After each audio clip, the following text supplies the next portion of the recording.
yes, I'm sad now, but also I am so optimistic because I know that all these sacrifices will lead us to the freedom and dignity and democracy and peace.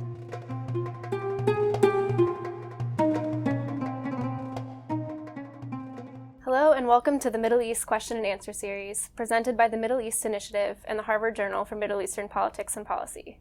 My name is Blaire Byg. I'm a student at Harvard Center for Middle Eastern Studies, and I'm an editor at the Journal for Middle Eastern Politics and Policy. Today, I'm joined by Ms. Tawakkol Karman, who is a Nobel Peace Prize Laureate and a Yemeni activist.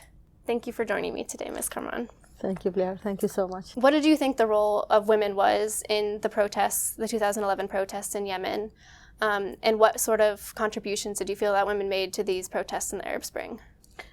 There is a deep and a very strong connection between women's movement and the Yemen Spring.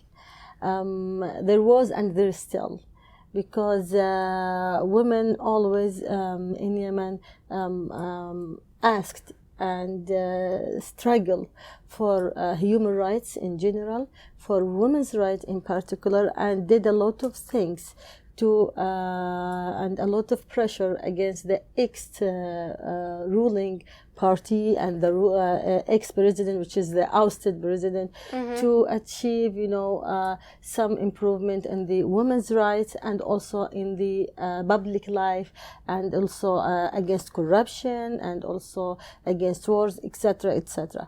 But because the ex-regime, the ousted president, he didn't answer to the demands of women and also of human rights defenders and of all the parties, and movements that asks for reforms, then people decided to make the revolution.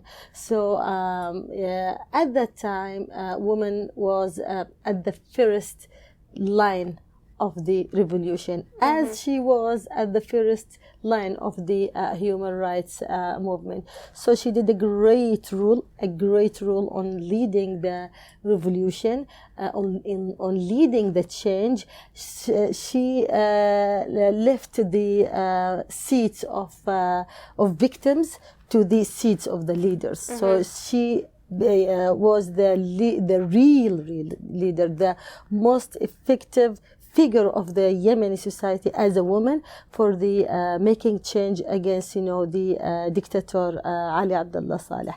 The same thing in the transitional period. She always was leader.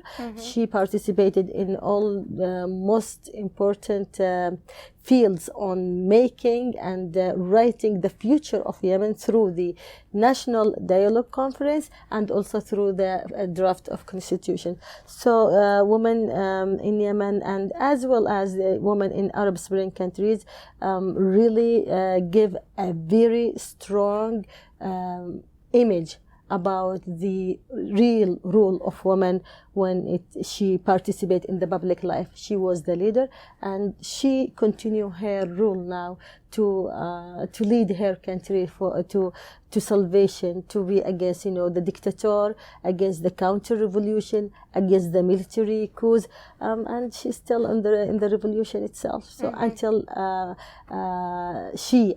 we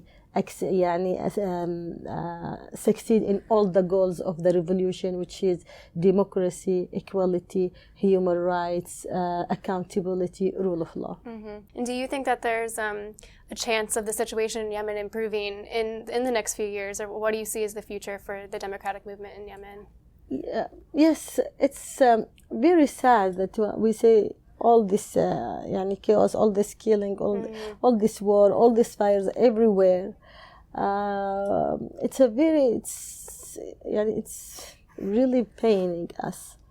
But at the same time, we don't lose our hope, and we don't lose our vision, and we don't lose our dream. So yes, with all this pain, we know that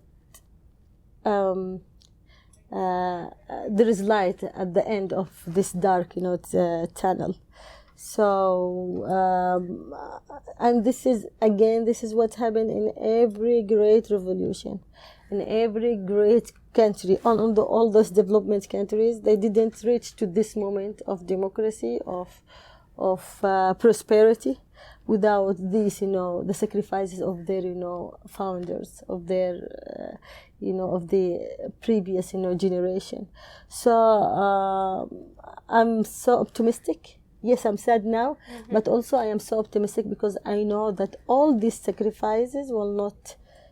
We will not lose all these sacrifices.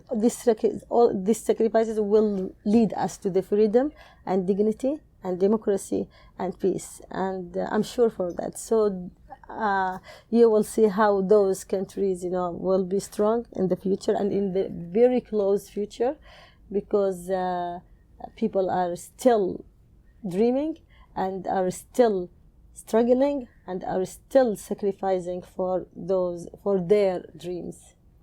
Thank you so much, Ms. Karman. It's been a pleasure talking to you. You are welcome.